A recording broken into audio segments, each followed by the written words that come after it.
Hello, my name is Mark Bro, and I want to discuss the 14th Amendment this evening and whether Trump is disqualified or not. Now, I'm not a lawyer, so what makes me think I can talk about this? Supreme Court justices and conservative lawyers in particular are what they call textualists.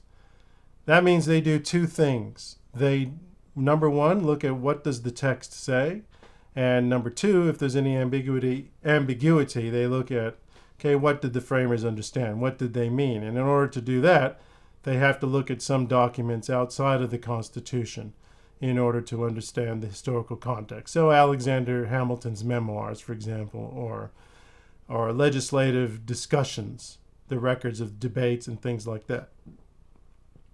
So by looking at these things, we can ascertain what did they understand? What did they mean by what they wrote in the Constitution?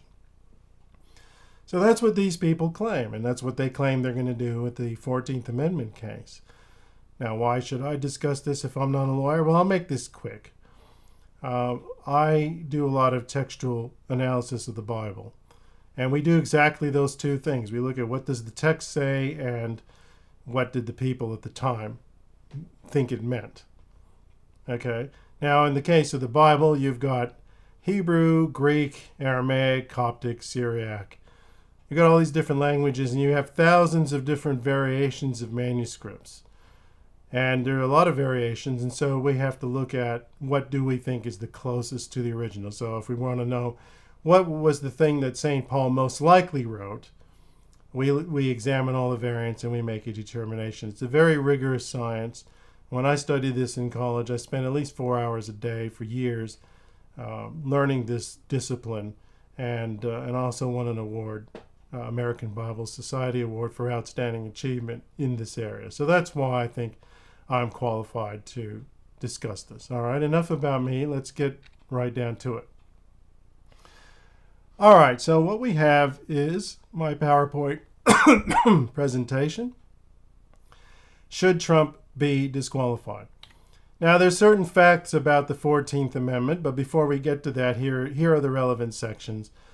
Basically, it says if you've participated in an insurrection or rebellion or aided anybody, then you can't hold office. Now, there's a question as to whether that means president, because if you read this section 3, president and vice president is not mentioned. Now, I will get to this at the end of the presentation. Section 5 is another one that says Congress has the authority to make laws to enforce this article. Doesn't say that they must, but it says that they can. All right, so that's the section. So the question here, really most of this is about Section 3. Does Trump qualify? Did he participate in an insurrection and so forth? And also, is the president covered? Okay, now we're going to get to some important facts about the 14th Amendment, and then once you understand this, you'll understand some of the reasons why I think Trump is disqualified. Okay? And I'm going to bang on this one over and over again. The 14th Amendment was ratified on July 9th, 1868. That was 4 months away from a general election to elect the president and, your normal general election that we have every 4 years. 4 months. This is crucial. It was intended for this amendment, the 14th Amendment, Section 3, to be enforced in time for this election. So 4 months. So when you start thinking about arguments of due process and this has to happen and this has to happen, remember, we're trying to understand the intent of the framers. And it was clear, if you're going to pass something 4 months away from when you want it to be enforced, then that has to be considered. All right? So what they didn't want was good old boys and KKK members to be senators and House of Representative members and things like that. Okay? 4 months. So they didn't have years to deal with litigation. They didn't have years to deal with appeals and motions and counter motions and congressional investigations and stuff like that. They had 4 months to get this thing moving. Okay? The other thing worth noting here is that this amendment was passed in an atmosphere of pardons.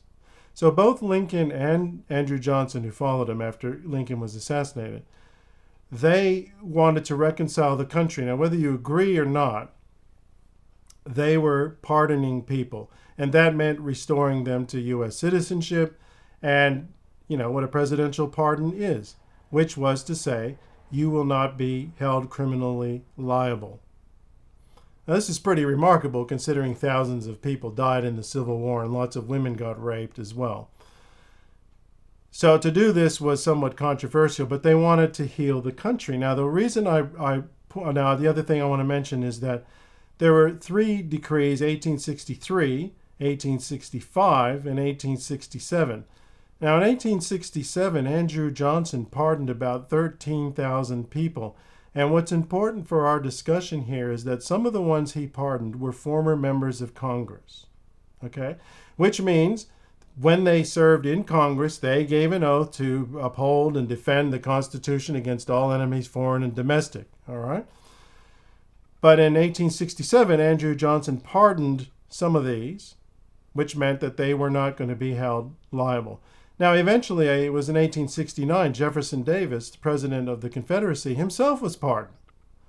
So he was allowed to walk free, and he did. He lived in the United States. He wrote a book defending the Confederacy. He lived a fairly comfortable life in the United States. He was not held liable for criminal actions during the Civil War. Now, this is important because now you have to understand the context of the Section 3 of the 14th Amendment. It's clear that essentially what they were saying was, we will pardon you. You will not be held criminally liable, but the one thing you will not do is hold office. So it's important to remember that the disqualification clause of the 14th Amendment applied to people who were pardoned. So you've got people today running around going, well, Trump was never charged. Jack Smith never charged him with insurrection, so how can he possibly be disqualified? This is why it's important to remember these people either don't know history or are lying to you. This applied to people who were pardoned. Now you can go online and you can look at the list of the people who were pardoned, and you can see who were members of Congress. The 14th Amendment disqualification clause applies to people who were pardoned. Okay? That means no criminal liability, but the one thing you will not do is hold office. Okay? So I just wanted, you have to understand, this is the context of the 14th Amendment. So these are some facts to remember about this. Okay, now we're going to look at how this was supposed to work. Now remember, this amendment was ratified 4 months out from a general election. So today, for example, with Trump, we have a 2-year DOJ investigation, we have an indictment, we have a superseding indictment, we've got appeals and motions and more appeals, and now we have a stay. And this thing may not go to trial until Judgment Day, which is what Trump wants, okay? It's important to remember that the 14th Amendment was passed 4 months out from a general election. They didn't have time for all that. They wanted to prevent good old boys from Mississippi and Alabama and KKK members from Kentucky and Tennessee from holding office. So, obviously, they don't have time for all that rigmarole. So how is this supposed to work? Logically. So let's take the president out of it for a moment. Let's say Joe Confederate wants to run for Alabama state senator in 1868. Okay? How is that going to work? They didn't have time, 4 months, they didn't have time for Congress to do an investigation, blah, blah, blah. What they did was they expected the states to run their processes. Now remember, we're in Reconstruction here, so Alabama and Mississippi had a lot of constraints. But basically, they were expecting the states to do their own due diligence. So if Joe Confederate wants to run for Alabama state senator, the federal government and Congress and DOJ, they had 4 months. They didn't have time to do all that investigation. They expected the state to do it because the state knew who they were. There was no internet, there was no Google, there were no mobile phones back then. 4 months they had. So they didn't have time for all this nonsense, processes and stuff. Okay? The other thing is, we're not talking about criminal charges. So everyone's going, well, there's due process. No, no, no. This has nothing to do with anybody going to jail. All this is doing is simply saying, are you qualified to hold office? Did you or did you not engage in an insurrection or aid anybody? That's what this is. So if Joe Confederate is running for Alabama state senator, it would have been up to Alabama to do their processes and work out who was allowed to be on the ballot and who wasn't. Okay? That's the only logical way this thing works.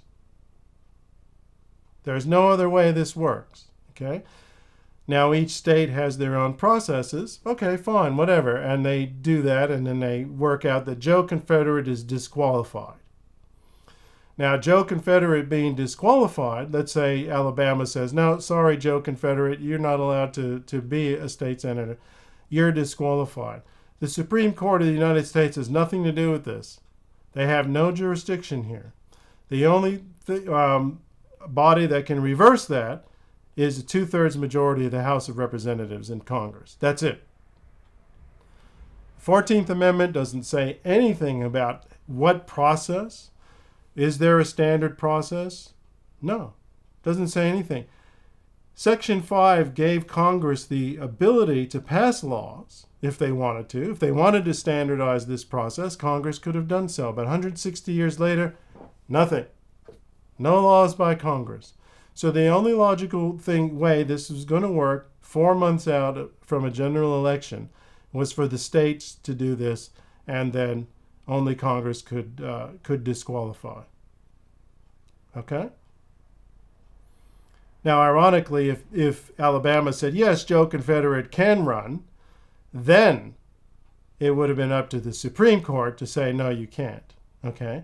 But if Alabama said, Joe Confederate is disqualified, only Congress can remove that disqualification. So again, just repeating, if the state says, yep, Joe Confederate, you're good to go, and then there's a court challenge, then it can go up to the Supreme Court. And the Supreme Court can say, well, you used to be a congressman, and it doesn't matter whether you were pardoned or not, or whether you were convicted or not.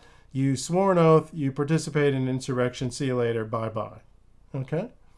So it's kind of the irony here is that the only jurisdiction the Supreme Court has in the Trump case are for those states who said, yeah, Trump can stay on the ballot, because then the Supreme Court can say, no, you can't. But once a state decides, no, Trump, you can't go on the ballot, only Congress can reverse it. That's what the Constitution says.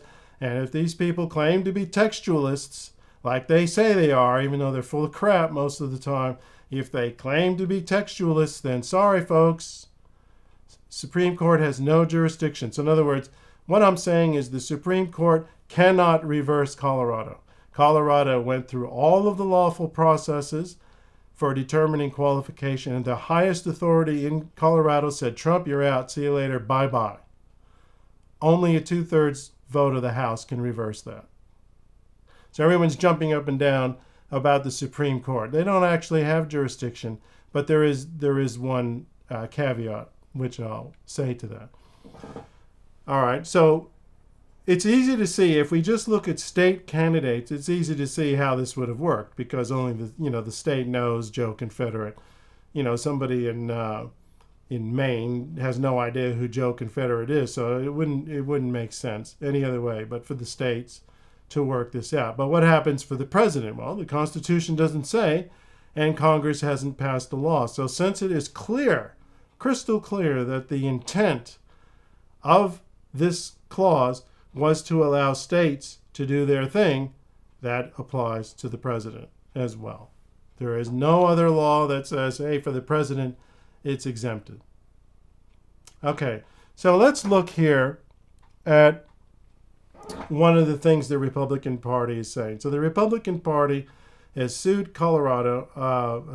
They've gone to the Supreme Court of the United States, SCOTUS, and they said, no, you can't do this because you violated our First Amendment rights. The parties have the right to put whoever they want on the ballot, and people have a right to vote. Okay, now these people are full of garbage. And here's why. The United States did not have standard ballots. No, I was going to say ballads. No, they wrote ballads back then too. Ballots, standardized ballots until the 1880s, and they bought that technology from Australia, actually, and I live in Australia. Australia is the first country on planet Earth to come up with standardized paper ballots that could be counted in a standard way and so forth and so on. The U.S. actually bought this technology in the mid-1880s. So what happened before? So in 1868, what happened was there were two things to note. There were no primaries.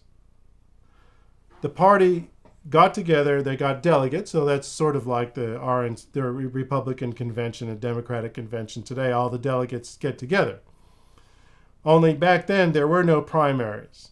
The delegates got together and they chose the person they wanted. Okay?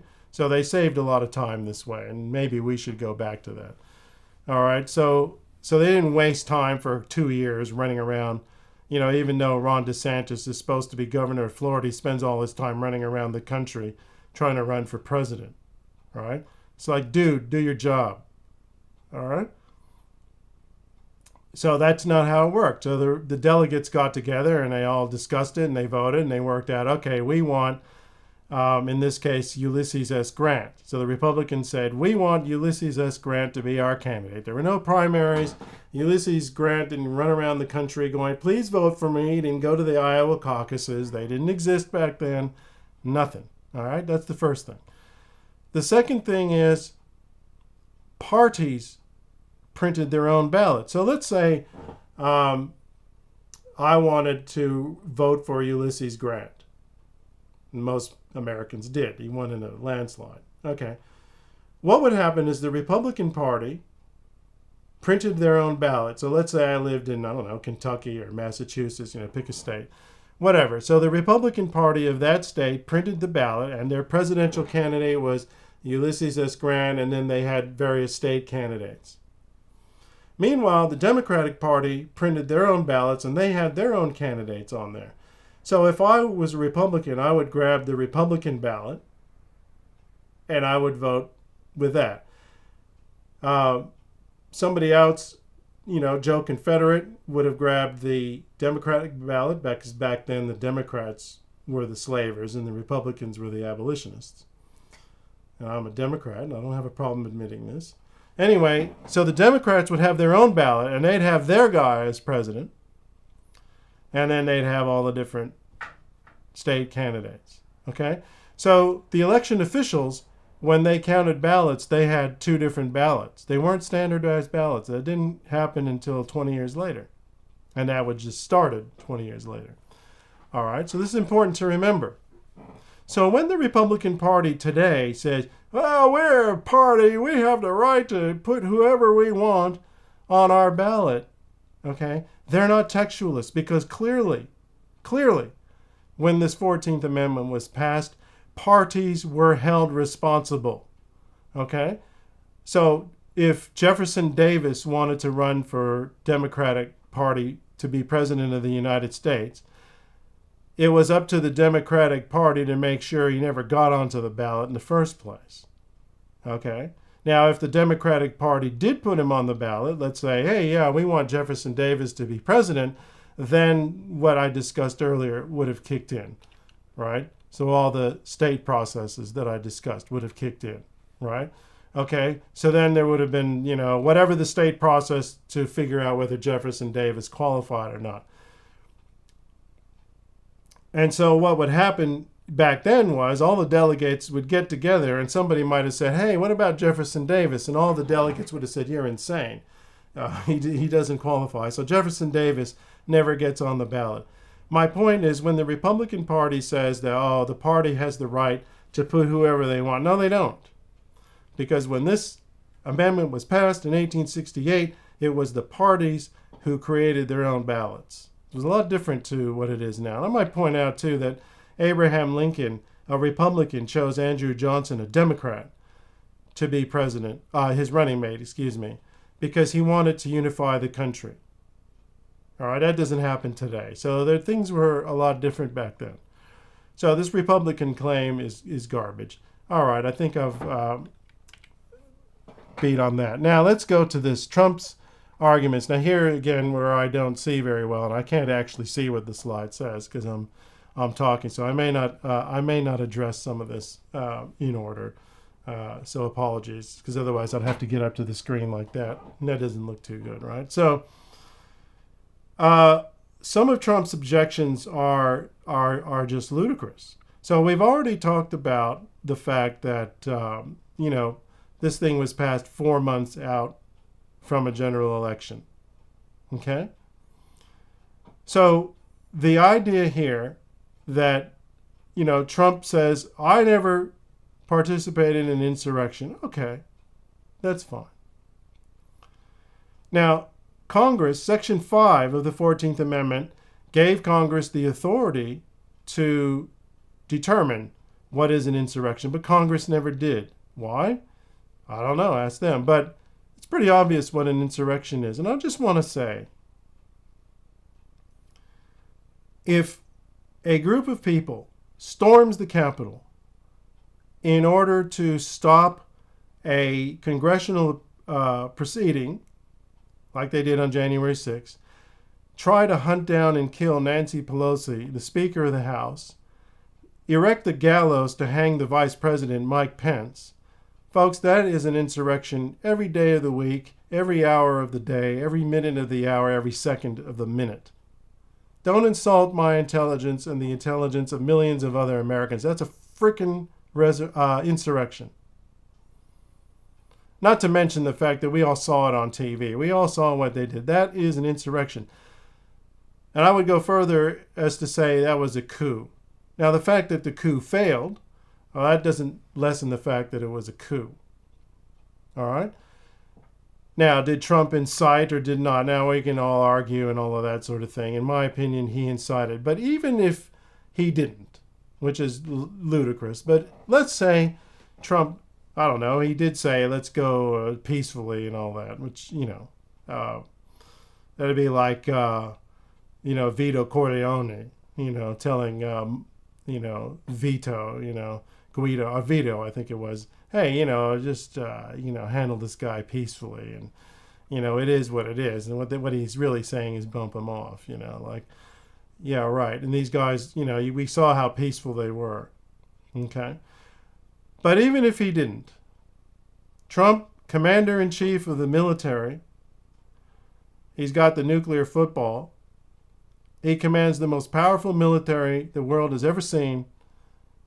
And for 187 minutes, he does nothing to stop the storming of the Capitol. That's called aiding and abetting, folks. And the 14th Amendment says if you aid, you're out. Okay? If you aid, you're out. So we can talk about incitement all day long, but the fact that he had 187 minutes to do something, he didn't call off his dogs, and the fact that when he did call off his dogs, then and only then did they go home, shows you that they were waiting for Trump's orders. Okay, so don't insult our intelligence here. He at the very minimum, he aided these insurrectionists. Now, some of the other arguments here, so this legal term here, the Section 3 has to be self-executing, or is not self-executing. In other words, what they're saying is, well, this doesn't apply because there's no law. So, for example, Trump is saying, hey, guys, I've never been convicted of an insurrection, and quite honestly, is there a law that says what that is anyway? So therefore, this isn't self-executing. Now, first of all, the fact that Congress waited 160 years and still hasn't passed anything shows that everybody understood it was self-executing. In other words, they understood that you didn't need any additional special laws for this. Okay, everybody understood that. And also, it's ludicrous to suggest that they would pass an amendment 4 months away from the general election, intending to have this take effect for the 1868 general election 4 months later. It's ludicrous to think that they would have passed this and just said, well, this actually doesn't apply. So they spend months and months and months and months and months debating this, and they pass this and go, well, it doesn't really apply because we have to do other stuff, which they never did. It's crystal clear that they understood that it was self-executing.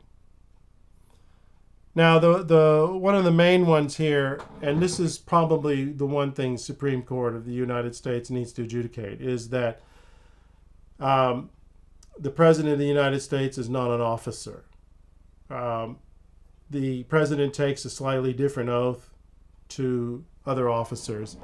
And, there are things in the Constitution that say, for example, the President, comma, Vice President, comma, and officers. And so a lot of legal scholars are saying, well, he's not an officer. What a load of garbage. Okay? If I'm an officer, for example, if I'm a presidential elector, I got news for you. I don't have the power of veto. I'm not commander-in-chief of the military, all right? So the fact that the Constitution outlays a whole lot of stuff for the president that it doesn't do for other officers doesn't mean the president's not an officer. And here the Colorado Supreme Court actually did us a favor because one of the things that Trump contended was the first draft of 14th Amendment, Section 3, did mention the president exclusively. And it was taken out. So the final version that we have today doesn't mention the president, so everyone's jumping up and down going, well, it doesn't apply to the president. No, that's ludicrous. Are you trying to tell me that an officer, like, a presidential elector or a minor officer, is disqualified if he participated in an insurrection, but the highest authority in the land, the President of the United States, oh yeah, it doesn't matter, he could have been in an insurrection? That's ridiculous. That just strains credulity, excuse me.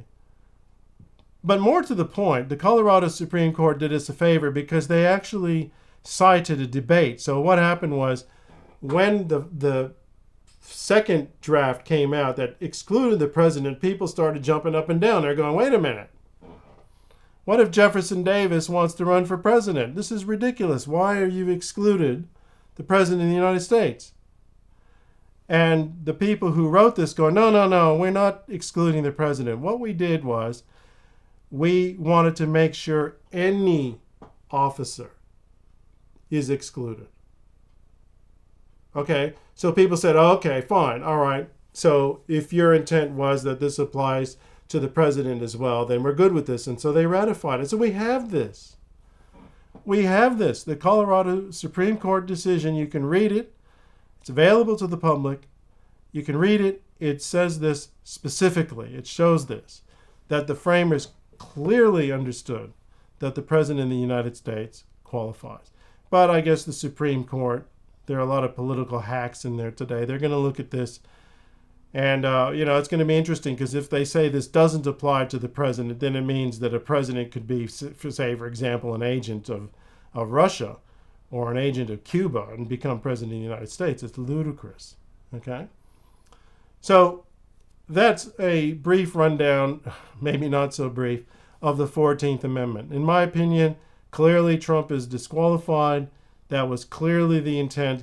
The idea, oh, well, Trump has never been convicted, that's wrong because a lot of people were pardoned in 1867 in particular.